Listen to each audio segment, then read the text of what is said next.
L'idée n'est absolument pas de dire que ces personnes n'ont fait que de la colonisation ou n'ont fait que des choses négatives dans leur vie. L'idée est de dire ici que ces personnes ont aussi fait dans la colonisation. 1h30 de podcast pour déconstruire les symboles coloniaux sur le campus du Sol Bosch.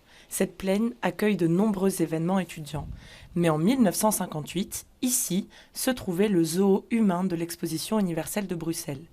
Un village d'Africains se tenait là, exposé au public européen. Un peu plus loin, dans un des étages de la bibliothèque, se trouve cette statue. Ici, on est devant le buste d'Émile Francqui. Avec une carrière au ministère des Affaires étrangères, Émile Francqui aide au financement des universités belges après la Première Guerre mondiale.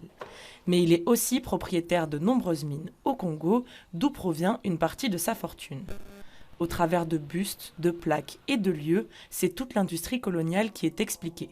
On appelle cela l'approche systémique. C'est d'abord une approche qui consiste à voir un système avant d'entrer dans les particularités du système, avant de rentrer dans les histoires personnelles, parce qu'en Belgique, on a un rapport très personnel à la question coloniale. Compléter l'histoire et non la réécrire. Du côté de l'université, ce podcast est considéré comme un outil pédagogique. Dès septembre, des ateliers de discussion seront organisés autour du passé colonial belge. Il y a bien entendu une volonté de réfléchir, comme je le disais, à ce passé colonial et aux traces que ce passé a laissées. Ce podcast est une première à l'ULB. Il est disponible sur toutes les plateformes d'écoute, en accès libre et gratuitement.